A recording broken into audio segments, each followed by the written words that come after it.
Di langit yang tinggi, ada negeri tempat para kucing bersayap tinggal. Salah satunya adalah Leo, seekor kucing putih yang dijuluki pangeran dari negeri awan. Suatu hari, rasa ingin tahunya membawanya turun ke bumi. Di sana, ia melihat seorang anak kecil yang kehilangan boneka kesayangannya.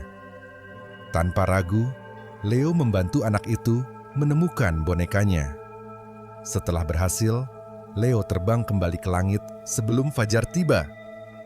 Sejak saat itu, setiap malam, anak itu menatap awan dengan harapan. Ia berharap bisa melihat sang pangeran berbulu lagi.